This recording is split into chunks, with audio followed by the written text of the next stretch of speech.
Année. Bienvenue dans ce nouveau numéro du Grand Jury de RFM. Le passage de 2020 à 2021 marqué par un accroissement des contaminations au Covid-19 et on est passé sous la barre des 400 morts. C'est dans ce contexte que le football sénégalais reprend ses droits et pour le défendre, il y avait son premier avocat, Maître Augustin Senghor, le président de la Fédération sénégalaise de football, par ailleurs maire de l'île de Gorée. Bonjour. Bonjour Babacar, bonjour à tous les auditeurs et téléspectateurs. Nos meilleurs vœux. Meilleurs vœux 2021 à vous, donc au groupe IGFM, mais aussi à l'ensemble des Sénégalais, au monde sportif, que 2021 soit l'année où nous retrouverons le goût à la vie, après cette période assez tumultueuse de 2020 accompagnée du Covid, et que 2020 parte avec son Covid et qu'on retrouve la joie de vivre et surtout le retour aux activités normales dans tout le pays. Et comment à Gorée, au lieu du tourisme sénégalais, a-t-on vécu ces près de 10 mois de crise sanitaire?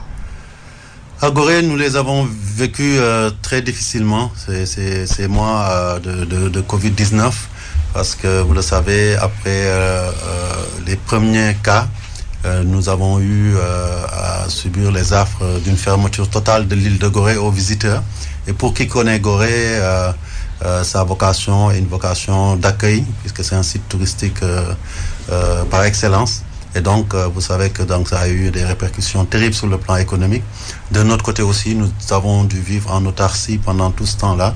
Et ça a été très difficile. Mais de notre côté, les Goréens, les populations ont fait preuve de résilience. Nous avons pu nous organiser pour vivre dans notre île en réglant tous les problèmes liés aux besoins matériels des populations, mais surtout en veillant à ne pas être infestés par le Covid-19. En tout et pour tout, nous avons enregistré officiellement 3 cas en 10 mois. Je pense que c'est assez appréciable quand on regarde les tendances dans les autres localités du pays. 3 cas de contamination. De contamination. 0 victime, j'imagine. Non, 0 victime à ce jour. On espère que ça va continuer. Et surtout, je pense que ce qui est important, il y a de cela 3 mois, 2 mois. Qu'est-ce qui fait cette exception? C'est le caractère insulaire de la commune. Oui, je pense qu'il y avait des frontières naturelles avec la mer. Dès qu'on a arrêté la liaison, il y avait moins de fréquentation dans l'île. Mais c'est surtout au niveau local, cette capacité des Goréens, de la commune, mais aussi des volontaires de l'île, surtout les jeunes, qui se sont organisés eux-mêmes pour prendre en charge leur destin, pour s'organiser, organiser le tri de ce qui devait entrer dans l'île ou non, mais aussi la sensibilisation qui a joué un rôle majeur. Parce que vous savez, à Gorée, c'est tellement petit, tout le monde se connaît, la proximité était telle que si nous avions quelques cas, ça pouvait dégénérer. Et je pense que la population aussi a été très, très consciente. Et je dois dire aussi que nous avions eu l'appui non seulement des autorités, mais de beaucoup de partenaires qui nous ont permis de vivre cette période et surtout de nous en sortir à moindre frais, si je puis m'exprimer ainsi. Et alors, avez-vous évalué les conséquences économiques, financières de cette crise sanitaire pour l'île de Gorée, pour la commune que vous dirigez? Oui, je pense que si sur le plan santé, on peut dire que nous avons pu tenir la dragée au Covid, sur le plan économique, il n'y a pas eu match parce que le Covid nous a mis dans une situation économiquement parlant exsangue, parce que simplement que ça soit la collectivité locale elle-même, les populations, les acteurs économiques, hôteliers, guides, restaurateurs et tout ce qui gravite autour, artisans et autres, gravite autour de l'économie touristique, en ont pâti. Je dirais même, je pourrais citer même en fait la structure qui nous relie à Dakar, c'est-à-dire la liaison maritime Dakar-Gorée, qui s'est retrouvée à faire pratiquement 1% de son chiffre d'affaires en 10 mois. Donc c'était assez difficile et aujourd'hui je pense que nous sommes en train de relever la tête. Mais tant que nous n'aurons pas réglé, c'est pas nous Goréens qui prenons le problème du transport aérien, l'ouverture du ciel et l'arrivée des touristes ne sera pas réglée, Gorée ne pourra pas se remettre en bonne santé financière et économique. Et c'est un combat. Je je dois me permettre aussi de saluer tous ceux qui nous ont aidés, parce que nous avons pu bénéficier de l'apport, en tout cas pour le secteur touristique et les acteurs touristiques de l'État sur le fonds de résilience. Je voudrais ici remercier le ministère du Tourisme et certains partenaires qui nous ont beaucoup aidés et qui nous ont permis de pouvoir aider les acteurs touristiques, même les artisans, pour pouvoir s'en sortir et repartir. Aujourd'hui, Gorée revit petit à petit, mais il nous faut plus de visiteurs pour qu'on puisse relancer la machine économique. Oui. Toujours sur les activités économiques, la culture est aussi essentielle pour Gorée. Lorsque le ministre de l'Intérieur annonçait le durcissement des restrictions début décembre dernier, des mesures qui interdisent la tenue de spectacles et les rassemblements sur les terrains de sport, vous vous êtes férocement opposé. Vous avez plaidé pour le foot. Les autorités vous ont entendu et vous ont permis de démarrer la nouvelle saison de football, ce week-end d'ailleurs. Vous n'avez pas défendu les acteurs culturels. Vous, le maire de la symboliquement culturelle île de Gorée. Écoutez, d'abord, je dois dire, donc, je n'ai pas défendu férocement. J'ai défendu, je pense, avec beaucoup de... Et parler avec le cœur. De cœur, voilà, exactement, parce que je tirais la sonnette d'alarme simplement par rapport à la situation de tous ces jeunes qui, aujourd'hui, sont sevrés de sport depuis très, très longtemps. Vous venez de le dire, ils sont aussi sevrés de culture. Et ces jeunes, c'est non seulement une activité, donc le sport, je parle de sport en général d'ailleurs, qui leur permet de s'épanouir, c'est aussi une activité économique pour eux. Donc un débouché, dans un contexte où il est très difficile de trouver du travail, certains jeunes vivent du football, des milliers de jeunes ont l'espoir, et de parents d'ailleurs, ont l'espoir de pouvoir arriver à jouer au football. Si on reste une année sans football, c'est des carrières qui sont en l'air, c'est l'espoir de beaucoup de familles qui est ruiné, et donc j'ai voulu tirer la sonnette d'alarme. Et n'oublions pas aussi que le sport, dans un contexte justement de pandémie où on dit que ce sont les plus faibles qui sont les plus affectés, permet d'avoir les ressources, donc je pense physiques et morales d'ailleurs pour résister à la maladie. Ne pas faire le sport, ça devient compliqué. Cela ne veut pas dire que nous ne sommes pas conscients des enjeux. La santé passe avant tout, mais justement, on dit souvent que le sport contribue à l'amélioration de la santé de tous les individus. D'un autre côté aussi, je pense que les sportifs, le football aussi en premier, ont montré la voie dès qu'il s'agissait de faire face au Covid et se sont mis aux côtés des autorités pour vraiment combattre le Covid. Et quand aussi nous avons vu que dans beaucoup de pays, les gens continuaient à se battre contre le Covid tout en pratiquant le sport, que ce soit dans les pays occidentaux comme aussi en Afrique. Nous avons dit que peut-être il est temps, presque un an après, que le football puisse reprendre droit de cité dans notre pays. Et je dois remercier ici les autorités, au premier plan le chef de l'État qui a compris cela, ainsi que le ministre des Sports, le ministre de l'Intérieur, le ministre de la Santé, pour avoir compris qu'il fallait nous accompagner pour qu'on puisse continuer à lutter contre le Covid tout en pratiquant le sport, et surtout le sport de haut niveau, parce que le football en a besoin, mais aussi les jeunes, les sportifs en ont besoin, et ceux qui vivent aussi du football. Aujourd'hui, au bas monde, nous pouvons compter à peu près 3000 emplois qui dépendent du sport, du football dans sa globalité. Si on devait l'étendre à toutes les disciplines, peut-être que ce serait à peu près 10 000, parce que nous avons plus à peu près 47 ou 48 fédérations ou comité de promotion de certaines fédérations à venir. Donc tout ça fait qu'il y a des enjeux économiques importants, mais aussi des enjeux sportifs. Et je pense que les autorités l'ont bien compris. Et donc aujourd'hui, c'est heureux que nous puissions redémarrer. Mais j'insiste là-dessus. Il y a une responsabilité qui en découle. Tout cela, Augustin Senghor, dans une grande incohérence des mesures de restriction à géométrie variable. On autorise le football, on continue d'empêcher les acteurs culturels de travailler. Écoutez, les contextes ne sont pas les mêmes. Donc aujourd'hui, je ne veux pas moi-même avoir à trancher un débat pour lequel il y a des personnes plus compétentes que moi. Vous-même, vous l'avez dit, Gorée est culturel. Moi-même, je me suis beaucoup investi dans le domaine culturel.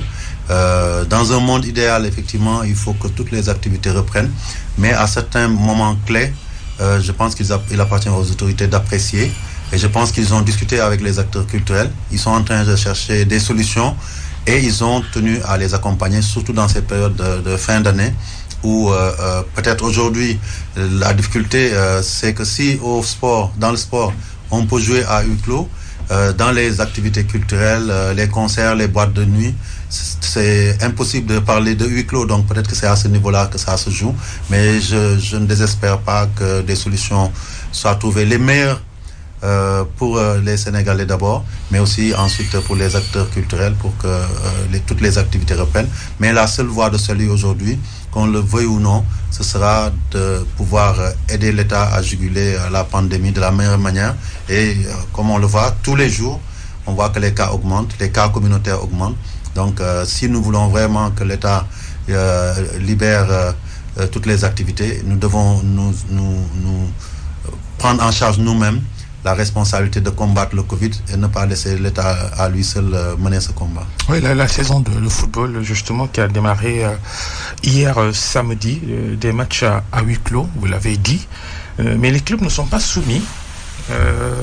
Les acteurs ne sont pas soumis à des tests Covid-19 obligatoires avant les rencontres. Drôle de protocole, hein, n'est-ce pas? Écoutez, pourquoi drôle de protocole? Moi, je me pose la question de savoir si aujourd'hui, dans nos activités, on est tenu à ces tests-là. Aujourd'hui, je viens ici dans une émission. J'ai pas subi de test pour entrer dans cette émission, alors que vous ne connaissez pas mon statut sur le plan médical. Donc, ça veut dire qu'aujourd'hui, nous partons du principe que d'une situation où l'État avait fixé des règles assez draconiennes, et même on est passé d'une période carrément d'état d'urgence à une période où les autorités ont dit il nous faut arriver à vivre avec le virus. À partir de là aussi, en tout cas moi qui me suis rapproché un peu de ce qui se passe, j'ai pu constater que l'État n'est plus dans une situation où il demande à tout le monde d'être testé. Les tests massifs ont diminué. Moi qui voyage beaucoup, je me suis rendu compte que quand on va dans les services où les tests se faisaient par rapport à il y a 4 mois, ça se fait moins. On ne le fait que quand un cas de maladie est décelé. Et nous avons aujourd'hui un accompagnement de l'État avec le ministère de la Santé, mais aussi des médecins qui gravitent autour du football, autour du sport, pour mettre en place un protocole qui nous permettra de jouer dans des conditions sécurisées, étant entendu que, comme vous l'avez pu le suivre, le comité exécutif, mais aussi la Ligue professionnelle, la Ligue amateur ont pris un ensemble, une batterie de mesures qui nous permettront de compétir. Ceux qui seront peut-être malades, comme dans nos services, hein, ça se passe comme ça, seront mis de côté pour pouvoir être traités. On protégera ceux qui seront en contact, mais le football continuera parce qu'on a pris des dispositions pour élargir le nombre de joueurs qui peuvent participer à ces matchs-là, pour que, comme la FIFA l'a fait, comme la CAF, mais aussi dans d'autres confédérations, le football puisse continuer tout en se préservant du mieux que nous pouvons de la maladie. Alors, des rencontres du championnat sénégalais hors protocole CAF, hors protocole FIFA? Non, pas du tout. Nos protocoles s'inspirent largement des protocoles FIFA et CAF. Sans test, ces stades peuvent devenir des sources et des souches de contamination. Écoutez, je pense que la prévention n'inclut pas les tests. Je pense que les tests, c'est pour détecter une maladie. Ce sont les mesures barrières qui constituent le rideau de protection contre la maladie. À partir du moment où tout le dispositif de mesures barrières est en place, l'accès des stades, l'utilisation des produits qui peuvent permettre un peu de la désinfection, mais aussi tout ce qui est produit comme les gels antiseptiques pour pouvoir se protéger, pouvoir tuer les germes et les virus quand il le faut, mais aussi la distanciation là où c'est nécessaire. C'est ça qui va nous protéger. C'est pas les tests, puisque faire les tests n'empêche pas d'avoir le virus, parce que si le test est positif, ça veut dire qu'on ne joue pas. Mais par contre, si on diminue les contingentements dans les stades, c'est-à-dire, vous avez vu, on a pris vraiment des nombres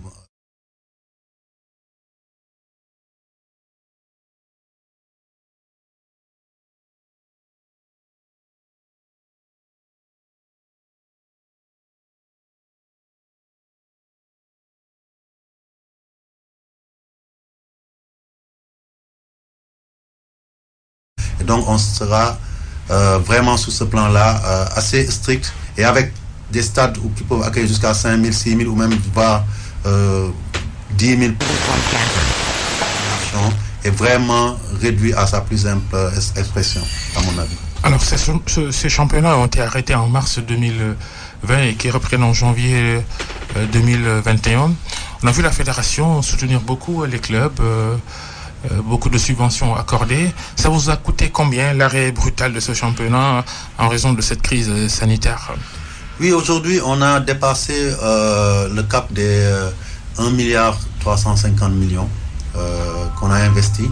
Et ça, c'est seulement en subvention. Si j'ajoute justement les masques, les produits, tout l'équipement nécessaire pour tenir nos compétitions et aussi le renchérissement. Parce qu'il faut savoir qu'aujourd'hui, en regardant nos comptes la dernière fois, j'ai vu que rien que pour nos équipes nationales, nous en sommes à peu près à une trentaine de millions juste pour les tests qui sont faits pour que les équipes puissent rentrer dans les regroupements. Donc ça a été énorme. Moi, je dois dire qu'aujourd'hui, je suis à peu près, en tant que fédération, à 1,5 milliard dépensés, si je mets aussi les charges induites par les derniers matchs de l'équipe nationale. Puisque pour reprendre en octobre avec notre sélection nationale, nous avons dû voyager dans des conditions particulières, louer un avion nous-mêmes en tant que fédération, qui est la compagnie sénégalaise Air Sénégal, pour aller au Maroc dans des conditions sécurisées, jouer sur place et ramener nos joueurs ici. Et tout ça nous a coûté énormément d'argent. Et c'est vrai, nous avons reçu l'apport de la FIFA, mais pas totalement. Sur 1,5 million prévus, nous avons reçu à ce jour donc $1 million. Donc, et la CAF, $300 000 environ. L'État doit venir, nous attendons d'un jour à l'autre. Donc 500 millions qui viendront de l'État. Mais c'est vous dire qu'aujourd'hui, la fédération a dépensé énormément d'argent pour faire face à cette pandémie. Mais le paradoxe, c'est ça. Nous avons dépensé autant d'argent sans avoir pu avoir l'opportunité de compétir. Et c'est là où, je pense, la décision des autorités de nous laisser jouer, de laisser les championnats reprendre leur cours est salutaire et à magnifier. On ne verra pas ce championnat. Pas de public, pas de télé probablement. Cette histoire de sponsoring... Nous allons discuter avec une télé parce que notre volonté au moins pour la ligue professionnelle, ce serait de pouvoir diffuser 1 ou 2 matchs par week-end. Puisque les gens aujourd'hui sont restreints au niveau de leur circulation, ils seront plus présents chez eux. On essaiera de leur offrir ces matchs-là pour qu'ils puissent les sauver à domicile et nous sommes en train de discuter avec... une chaîne de télé dans ce sens-là. Ouais, vous êtes le président de la fédération, mais d'abord président de l'US Gorée, par définition membre de la ligue professionnelle. À propos de droits télé, ces problèmes qu'on a connus la saison dernière et la saison d'avant, cet opérateur de télévision, opérateur chinois, qui a voulu acheter les droits, mais blocage, parce que ces opérateurs aussi voulaient se déployer au Sénégal. Il en a été empêché. Quels sont les derniers développements de cette affaire? À ce niveau-là, bon, je dirais d'abord que je suis président de fédération de football et président du club Omnisport de Gorée. On a un président de la section de football qui nous représente au niveau de la ligue professionnelle. Donc à ce niveau-là, je dirais simplement que le dossier StarTime a connu des difficultés parce que simplement, apparemment, il était adossé à d'autres aspects qui n'ont rien à voir avec le football parce que l'octroi de fréquences, aspects juridiques, commerciaux, l'acquisition de décodeurs, ça dépasse vraiment le cadre du football. Donc en ce qui me concerne, je ne peux pas trop me prononcer, mais ce qui est clair aujourd'hui que à ce jour, ce contrat n'a pas pu être finalisé pour les raisons aussi que vous savez. Et il est, je pense, temps qu'on pense, s'il n'y a pas de solution en vue, à chercher d'autres partenaires télé. Parce que c'est de ça qu'il s'agit. StarTime n'est pas encore vraiment installé. Et quand ils auront donc la possibilité de travailler et d'offrir donc à la ligue professionnelle ce qu'elle attend, c'est-à-dire des rentrées d'argent, mais aussi une visibilité, en ce moment-là, ils pourront signer. Mais en attendant, je pense que la ligue professionnelle, qui est une entité autonome au niveau de la fédération, puisque la fédération lui a donné cette autonomie financière, donc elle devra travailler sur ça. Pour le moment, Vous le savez, c'est la fédération qui prend en charge l'ensemble des charges de compétition et de fonctionnement de la Ligue professionnelle. Et ça ne pourrait pas continuer. Et donc, il est urgent qu'on trouve cette solution. Mais je pense que le président CRSEC et son équipe sont en train d'y travailler. Et nous-mêmes, au niveau de la fédération, nous allons les accompagner pour que ça se fasse. Parce que l'élite du football, c'est la Ligue professionnelle. Si elle est malade, ça rejaillit négativement sur l'ensemble du football sénégalais. Ouais. Je rappelle Augustin Senghor, le président de la Fédération sénégalaise de football, notre invité devant le grand jury d'RFM ce dimanche. Les autres sujets football de cette émission, Augustin Senghor, ils vous sont posés par le service des sports de RFM sous la direction de Youssouf Bodian, question express en parlant de championnat. Le lancement des championnats dans les petites catégories annoncé depuis l'année dernière. Notre comité exécutif s'est prononcé sur cette question et a décidé quand ce sera possible de lancer le football des jeunes. Je pense qu'aujourd'hui, nous avons commencé, vous avez vu les résultats, à beaucoup nous investir dans la petite catégorie. Vous voyez nos équipes nationales, vous voyez aussi que beaucoup de clubs ont des académies. On le doit beaucoup aux académies, justement. Oui, mais les académies ne sont pas sorties ex nihilo. Ils sont issus et ont grandi dans un contexte qui est celui du football sénégalais. Arrêtons de nous faire croire que c'est comme l'homme qui a créé Dieu et pas l'inverse. Donc je suis désolé. Si les académies existent dans un pays, dans une fédération, c'est parce qu'on les a aidés. Et c'est de bon ton. Aujourd'hui, nous, on est fiers d'avoir ces académies-là qui apportent leur contribution, mais qui aussi ont bénéficié du contexte et de l'appui de la fédération, de la Ligue professionnelle et même des autorités étatiques pour pouvoir s'implanter et se développer. Il y a d'autres qui vont venir et nous sommes preneurs et nous insistons même pour qu'on puisse généraliser ces académies un peu partout, mais il n'y a rien d'antinomique. Aujourd'hui, c'est presque un enrichissement mutuel entre la fédération et les académies, parce que beaucoup de ces jeunes dont on parle au niveau des académies ont commencé à être connus quand ils ont intégré nos équipes nationales de jeunes et surtout notre équipe A, et ça vous le savez, vous avez des exemples à foison. Tant qu'ils étaient dans le cadre de leur club, personne n'est venu les chercher, personne ne les connaissait. C'est l'équipe nationale qui permet à ces jeunes en U17, en U20 de se faire découvrir.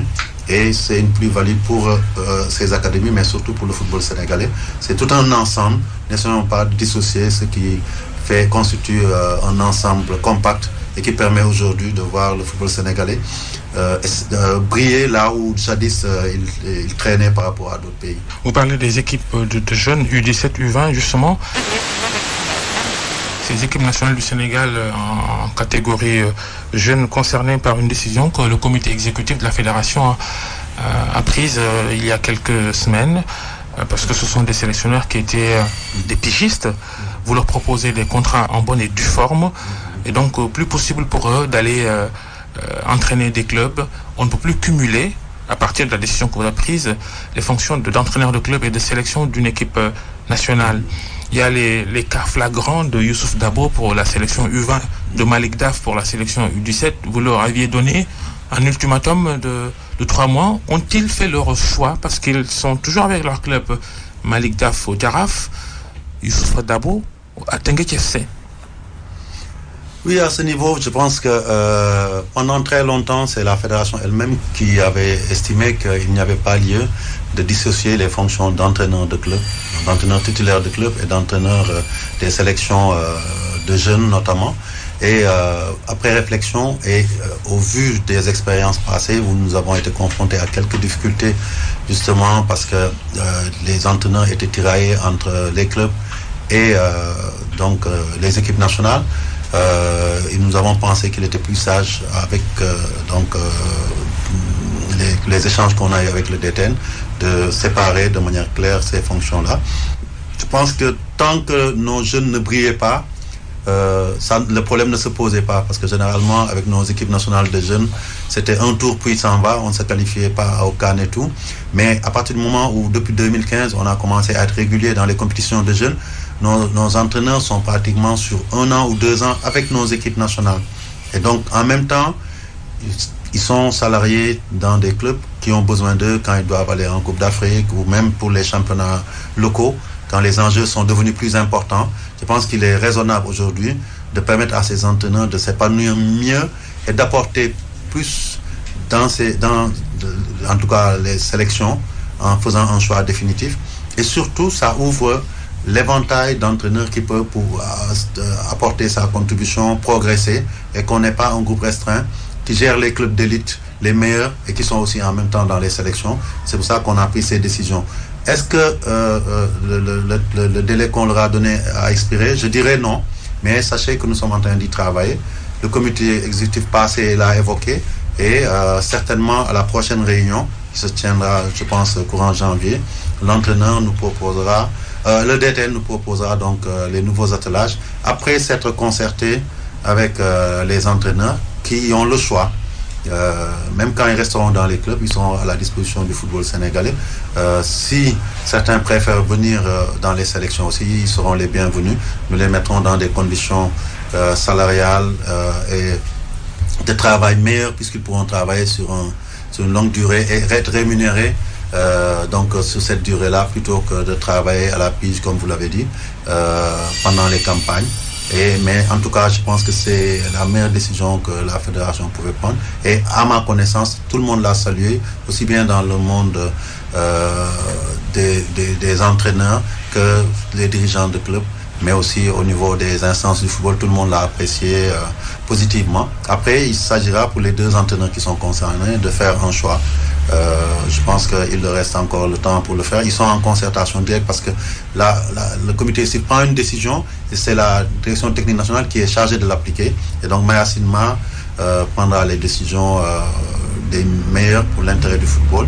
Et certainement, en ce moment-là, nous pourrons communiquer sur les nouveaux attelages. Et vous saurez si Malik Daf et Youssou Dabo restent entraîneurs de nos équipes de jeunes ou non. Youssou Dabo qui n'a pas pu qualifier l'équipe des moins de 20 ans à la prochaine CAN U20 qui se déroule en Mauritanie, cette année d'ailleurs en 2021. Une grosse déception, un gros bémol, vous évoquez les résultats de ces équipes de jeunes depuis 2015. Ça se passe à côté en Mauritanie, on n'y sera pas. Oui, c'est une grosse déception, on va pas le cacher. D'abord parce que... Est-ce qu'il y aura des conséquences administratives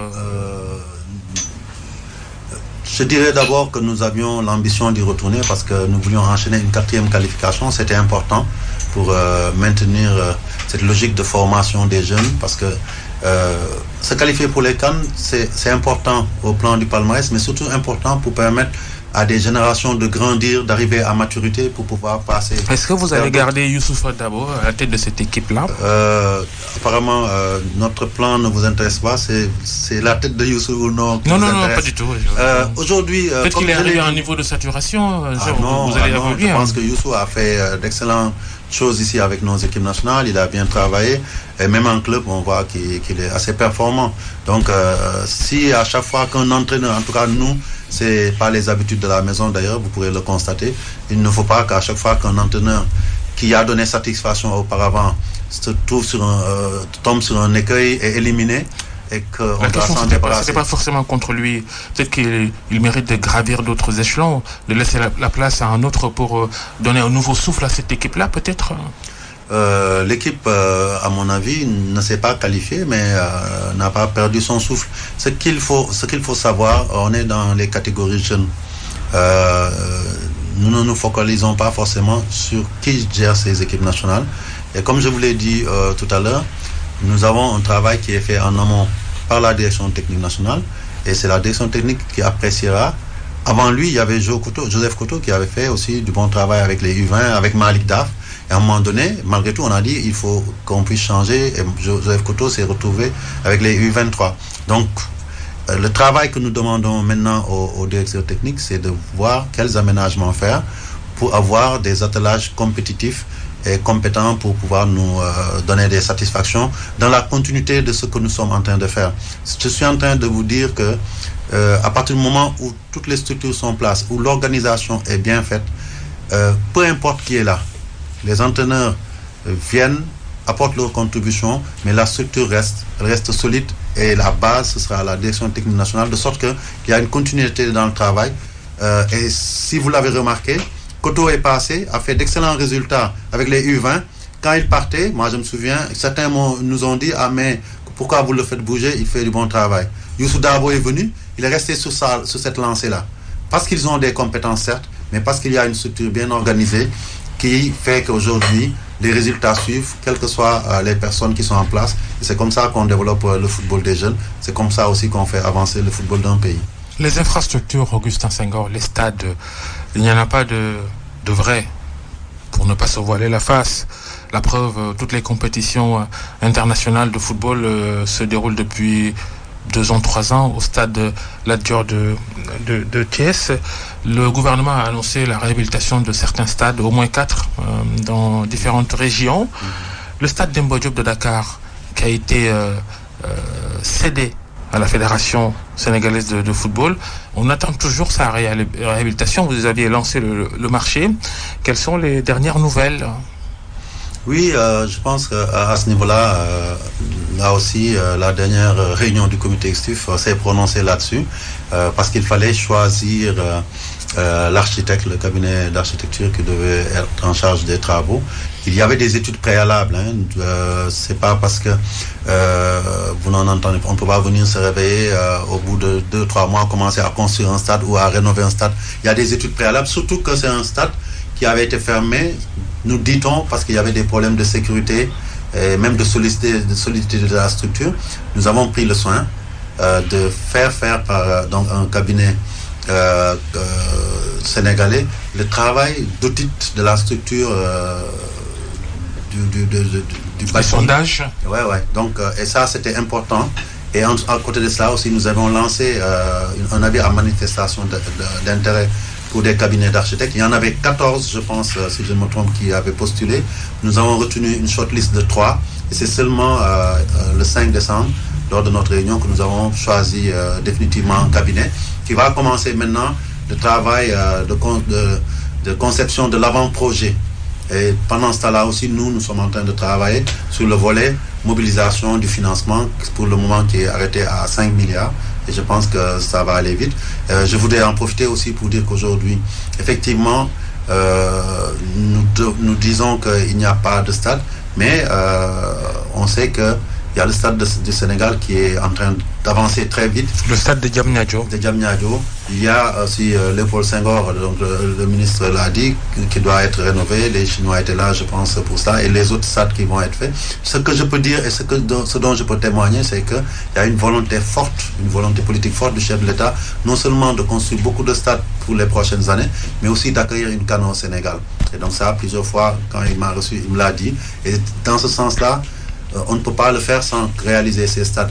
Aujourd'hui, on est dans le dur, c'est vrai, mais dans quelques années, 2 ou 3 ans, quand tous ces stades-là sortiront de terre, nous serons en mesure d'accueillir une CAN, après celle de 1992. Et je dois aussi me féliciter, on ne le dit jamais assez, d'avoir aujourd'hui une fédération qui est sortie de l'habit de fédération de gestion juste de la compétition, mais qui est une fédération qui bâtisseur. Aujourd'hui, vous parlez de Demba Diop, mais je peux dire aussi qu'au côté de l'État, si le stade Lat Dior est en bon état pour accueillir ces compétitions-là, c'est parce que la fédération y a investi aussi. Lat Dior qui devrait être réfectionné, non? Non, mais bon, aujourd'hui, il y a juste des travaux à finaliser. Et nous le faisons de concert avec... Vous avez dit avant mars 2021. Avant mars 2021, ce que nous allons faire, parce que nous avons commencé, ceux qui sont venus sur les matchs d'octobre et de novembre et ont vu l'état de la pelouse qui s'est amélioré, les équipements, les bancs de touche, les vestiaires. Nous sommes en train d'exécuter donc un programme pour faire en sorte que ça soit un stade avec des places assises totalement, donc à peu près 12 000 places assises. Et d'ici février-mars effectivement, vous verrez que ce sera un autre stade. Et à côté de cela, à Thiès même, nous sommes en train de construire, de mettre un gazon synthétique et des tribunes au stade Maniang Soumaré. Parce que pour le moment, en attendant que les autres stades soient prêts, le stade de Lat Dior représente le stade de l'équipe nationale du Sénégal. On veut le préserver pour cela et on doit permettre aussi à la jeunesse thiessoise, au club thiessois de jouer, et la fédération va investir au bas mot à peu près 250 à 300 millions dans le stade de Maniang Soumaré sur fonds propres et sur fonds de la FIFA. Et je peux en citer d'autres en termes de réalisation. Aujourd'hui, nous avons lancé la construction de sièges de ligue, que ce soit à Kaolack, à Fatick et à Kaffrine, les travaux ont commencé à sortir de terre. Et à terme, toutes les 14 ligues auront leur propre siège. Donc c'est autant de projets qui montrent aujourd'hui que notre fédération s'est mise résolument sur la voie du développement, qui n'est pas que seulement sur le terrain de football. Nous avons dépassé ce stade-là. Et c'est cette vision-là que nous voulons asseoir pour que cette fédération puisse arriver à un moment donné où on va co-réaliser le développement du football avec l'État, alors qu'avant, c'était l'État qui prenait tout en charge à 100%. Et l'État continuera à nous accompagner, mais nous voulons aider l'État à nous aider. Augustin Senghor, maintenant votre candidature à la présidence de la CAF, la Confédération africaine de football, le 12 janvier prochain, dans quelques jours donc, les différentes candidatures seront examinées pour validation ou invalidation. Vous êtes confiant ? Oui, très confiant parce que je pense que cette candidature-là vient à son heure. Je suis quelqu'un qui est dans le sérail depuis assez longtemps, depuis 11 à 12 ans maintenant. J'ai tout connu au sein des instances internationales du football, que ce soit la CAF particulièrement, mais aussi à la FIFA. J'ai un vécu ici. Les gens peuvent témoigner des progrès que le football sénégalais a fait et de l'expérience que j'ai pu y acquérir. Aujourd'hui, le Sénégal est le premier pays au ranking FIFA en senior. Nous sommes présents dans les petites catégories. Même le football féminin pointe son nez. Nous sommes encore présents dans ce qu'on appelle les footballs diversifiés. Et je vous ai déjà égrené tout à l'heure tout ce qu'il faut, ce que nous sommes en train de faire en termes de réalisation.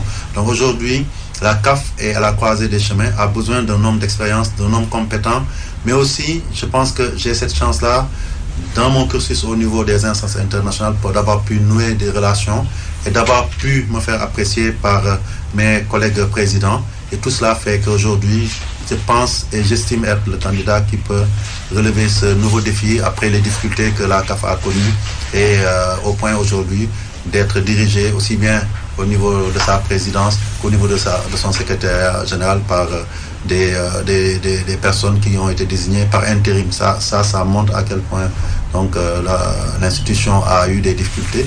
Vous êtes alors le candidat de la bonne gouvernance. Pas seulement de la bonne gouvernance, je serai candidat de la bonne gouvernance parce que dans tout mon cursus, ça a été mon moteur, ça a été mon viatique, mais aussi je pense qu'aujourd'hui, se limiter à juste affirmer que le problème de la CAF c'est la bonne gouvernance, c'est partir déjà sur un autre échec. Nous sommes une confédération qui a un vécu, qui a ses réalités, qui a fait des progrès sur certains aspects sur lesquels on ne met pas qu'on ne met pas souvent en exergue et qui aujourd'hui a besoin d'un nouveau leadership qui lui permette justement non seulement de rendre visible tout ce qui a été fait, mais surtout de renforcer, de consolider. Mais bien entendu, aujourd'hui, les problèmes de gouvernance structurelle sont là. Nous devons rénover la CAF, à mon avis, le doter de nouveaux habits, que ce soit au niveau de son ordonnancement juridique, ses textes de fonctionnement, ses statuts, mais aussi dans le management à proprement parler, pour mieux se rapprocher de ce que fait un peu partout à la FIFA, à la CAF. Je dois dire aussi que ces crises-là peuvent permettre de franchir, de faire des bons qualitatifs. La FIFA a connu ses heures de difficulté en 2015 et après elle a fait preuve de résilience, elle s'en est sortie. Aujourd'hui, c'est le tour de la CAF. Mais pour cela, il faut trouver le leadership qu'il faut, il faut trouver l'homme qu'il faut pour travailler avec une équipe qui puisse rebâtir, recadrer la démarche managériale de la CAF. Et je pense, je le dis et je le répète, aujourd'hui, ceux qui gravitent autour de la CAF, ceux qui gravitent autour de l'environnement du football mondial, savent que Augustin Senghor remplit tous les critères nécessaires pour pouvoir être l'homme de la situation. Il y a 3 autres prétendants. Jacques Anouma, on parlait tout à l'heure d'expérience, lui, beaucoup d'expérience. Jacques Anouma de la Côte d'Ivoire, Patrice Motsepe, le président des Sud-Africains du Mamelodi Sundowns, candidat sérieux lui aussi. Ahmed Yahya de Nouadhibou, de Mauritanie. Il a été agité l'idée d'une candidature unique pour la façade ouest du continent, Mauritanie, Sénégal, Côte d'Ivoire. Est-ce que cette candidature unique, vous y travaillez toujours entre vous, Jacques Anouma et Ahmed Yahya? Est-ce que ça avance? Oui, je dirais que nous y travaillons puisque ces derniers jours, j'étais à Cotonou avec Jacques Anouma, j'étais aussi parti à Abidjan. Et pendant ce temps-là, nous avons eu... Donc vous présentez vos condoléances à la famille proche de Sidi Diallo. Mon homonyme Augustin Sidi Diallo. Et nous avons eu plusieurs séances de discussion sur cette question. Et c'est vrai, à ce stade, on ne peut pas dire que ça a avancé. Mais il faut savoir que ce qui est important, c'est que nous avons décidé tous les deux de continuer les discussions, de nous retrouver pour essayer de trouver un modus vivendi. Parce que nous avons conscience aujourd'hui que l'Afrique de l'Ouest regorge de personnalités qui peuvent diriger la CAF, mais il n'y en a qu'un seul qui pourra y être. Et comme je l'ai dit, vous-même vous en avez parlé, certains ont des qualités indéniables, ont des atouts. Mais après, il faut, je pense, procéder à une synthèse des profils pour savoir quel est le meilleur profil dans un contexte précis qui est le contexte du moment. Comme je l'ai dit, je ne veux pas apporter de jugement sur mes adversaires, mais quand on analyse et qu'on fasse une sorte de benchmarking sur le profil de tous les candidats, on se rendra vite compte que le nom qui doit émerger, c'est le mien. Je le crois fortement et je pense aussi que mon travail, c'est d'essayer de faire comprendre à mes collègues présidents ou mes concurrents qui sont de la même zone qu'on peut travailler ensemble, mais autour de ma candidature qui puisse aujourd'hui fédérer, parce que mon objectif, ce n'est pas seulement de fédérer l'Afrique de l'Ouest, c'est de fédérer toute l'Afrique, parce que je pense que l'un des mots qui a gangréné le football africain, c'est cette sorte de balkanisation sportive basée sur une division géographique ou sur une division linguistique qui nous a fait beaucoup de mal. Justement, l'enjeu linguistique, ça suffit, les francophones disent certains, ça pourrait être une brèche pour Motsepe d'Afrique du Sud pour diriger la CAF. Vous y croyez? Est-ce que cet enjeu existe déjà? Jouer au football, le ballon n'a pas de langue, donc c'est pas ça un problème de langue. Aujourd'hui, c'est quoi un pays francophone? On le sait, d'ailleurs, le Cameroun n'est pas forcément un pays à 100% francophone. Hein, donc, je pense avec Issa Hayatou, qui a dirigé pendant longtemps. Oui, lui est francophone, mais son pays n'est pas totalement francophone.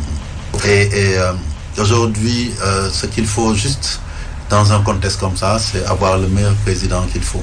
Je pense que si c'est juste se baser sur un critère linguistique pour choisir notre président, nous ne sommes pas encore sortis de l'ornière. Le président sortant de la CAF, le Malgache Ahmad était candidat à sa succession, mais il a été suspendu par la FIFA pour détournement de fonds. Il a fait appel devant le tribunal arbitral du sport. Vous en pensez quoi, ces accusations? Vous, le pro Ahmad, à l'époque, peut-être comptable de sa gestion? Écoutez, on n'a jamais fonctionné en termes de pro ou contre Ahmad. C'est pas comme ça que fonctionnent nos organisations, je suis désolé. Et d'ailleurs, c'est très cocasse parce qu'un coup, on me dit, ah non, il est pro, il était pro Airtour, il est pro Ahmad. Moi, je suis pro CAF. Je travaillais à leur côté. À chaque fois qu'on m'a confié des missions, je les ai exécutées correctement. Donc après Ahmad, nous avons eu des relations qui sont antérieures à son avènement à la tête de la CAF. Quand je suis arrivé en 2010, il était déjà président de la Fédération malgache. Nous avions d'excellentes relations. En 2017, lors des élections où il s'est présenté, il est venu me rencontrer. Je lui ai donné ma position, qui était que je n'avais pas... Vous avez voté pour lui, hein. C'est pas sûr, ça vous ne pouvez pas le garantir. Mais toujours ce qui est important, c'est qu'à partir de 2018, j'ai cheminé avec lui.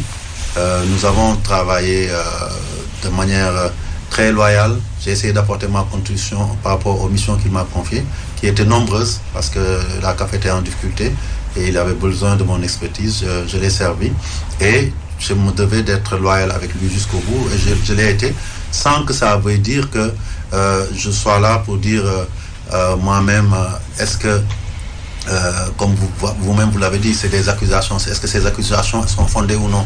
Il y a une instance indépendante de la FIFA qui, sous la base de dénonciation, a enclenché des enquêtes. Il y a une présomption d'innocence. Il y a une première décision qui a été rendue. Il a fait appel, vous-même vous l'avez dit. Je pense que c'est au final, quand le TAS se sera prononcé, qu'on saura si la décision qui a été rendue est confirmée ou non. À ce stade, concédons-lui cette présomption d'innocence et son droit à la défense, et respectons aussi la personne. Je n'aime pas trop en Afrique quand je vois que une personne qui est adulée la veille, une fois qu'elle n'est plus aux affaires, on la jette aux orties et on l'attaque de tout part. Et à la limite, on même fait un procès de sorcellerie à ceux qui osent parler de lui en bien. Et moi, j'ai pas froid aux yeux, j'assume toujours mes positions. Je pense que Ahmad peut-être a connu des difficultés, mais c'est peut-être aussi parce que dans l'environnement, on ne l'a pas beaucoup aidé. Et peut-être le contexte de la CAF n'a pas permis qu'il mène à bien sa mission. Et que peut-être, si on veut juste tout mettre sur son dos, ce sera la meilleure manière de faire fausse route et de se retrouver dans 4 ans encore dans les mêmes situations. Il faut qu'on analyse froidement, au-delà des personnes, ce qui ne va pas à la CAF et qu'on trouve les solutions idoines plutôt que de jeter l'anathème sur une ou des personnes, ou surtout essayer de limiter les difficultés de la CAF à une seule personne. Il y a une équipe qui a travaillé. Aujourd'hui, même si je ne suis arrivé qu'en 2018, en 2018 exactement, je n'ai pas de souci à aussi bien porter les acquis qui sont positifs, mais aussi à assumer ce qui n'a pas marché. Pour autant, ça ne doit pas signifier que tout doit être jeté à l'eau. Il faut juste voir ce qui n'a pas marché. Voir aussi si au niveau du leadership, on ne peut pas faire mieux pour améliorer cette maison CAF. Et c'est ça mon défi à moi, parce que, comme je le dis souvent, ma candidature ne relève pas d'une ambition personnelle. Pour moi, cela relève d'une prise de responsabilité en tant qu'Africain. Elle est portée par tout le pays. Il y a même un comité national dirigé par le ministre des Sports. On retrouve dans ce comité plusieurs personnalités des sports, de la culture, des affaires. En tout cas, on va voir si d'ailleurs le contexte va favoriser la campagne pour cette présidence de la CAF. Augustin Senghor, c'est presque la fin de cette émission. Un petit détour encore à Gorée, dont vous êtes le maire depuis près de 12 ans maintenant. Le compte n'est pas bon. C'est depuis 18 ans. Depuis 18 ans. Ah ouais, 18 ans. 2002. J'ai enlevé la première élection de 2002. Et Gorée qui fait partie des 19 communes du département de Dakar. Votre position dans le débat sur la suppression annoncée des villes de Dakar, Pikine, Guédiawaye, Rufisque et Thiès en tant que collectivité territoriale. 30 secondes. Je n'ai pas de position parce que si vous me connaissez, je sais que vous me connaissez, Babacar. Je suis jamais dans les débats politiques dans le sens le débat est aussi technique. Celui-là il est aussi technique. Non, aujourd'hui, un débat n'est posé que quand des actes juridiques sont posés pour aller dans ce sens-là. Moi, j'entends un débat qui est soulevé, qui est sorti de nulle part. Aujourd'hui, moi, je suis maire d'une commune. Un débat porté par le ministre des collectivités territoriales. Oui, mais en ce qui me concerne, comme je l'ai dit, je suis maire d'une collectivité locale qui s'appelle Commune de l'île de Gorée. Je suis, au jour d'aujourd'hui aussi, adjoint au maire de la ville de Dakar. Donc, il n'y a pas, au jour d'aujourd'hui, un acte qui a été posé allant dans ce sens-là.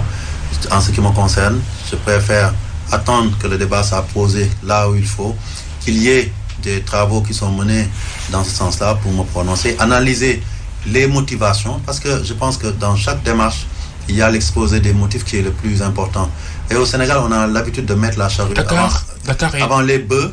Dakar est-elle utile ou pas en tant que collectivité territoriale, la ville? Dakar est-elle utile si on l'a créée depuis des années et que jusqu'à présent elle est là, c'est que elle avait son utilité au moment où, en tout cas, elle a été mise en place. Ça c'est indéniable.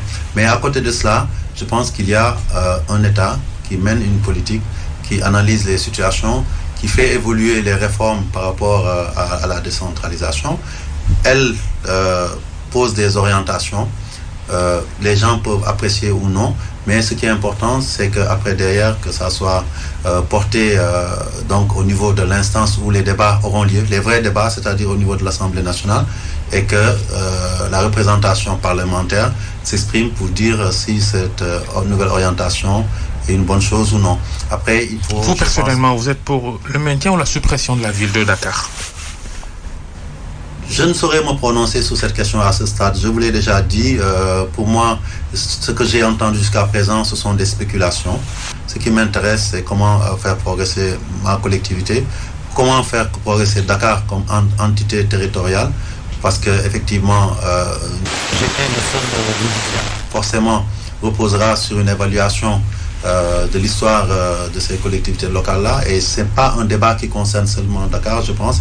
Il y a d'autres villes aussi qui existent. Il faut aussi les prendre en compte et éviter de concentrer ce débat uniquement sur un aspect politique ou politicien par rapport à des enjeux politiques aussi, mais voir si dans la démarche qui est celle de développement des collectivités territoriales du Sénégal, une révision du statut des villes et des départements est pertinente ou non. Et ça, pour le moment, comme je l'ai dit, je préfère me garder de me prononcer sur ces questions-là. Merci Augustin Senghor d'être passé devant le grand jury d'RFM. Vous êtes le maire de l'île de Gorée, président de la Fédération sénégalaise de football, candidat à la présidence de la Confédération africaine de football, la CAF. Merci à Yaya et Abdou qui étaient à la régie, à Magui au digital. Restez avec nous. Bonne fin de week-end et bonne année.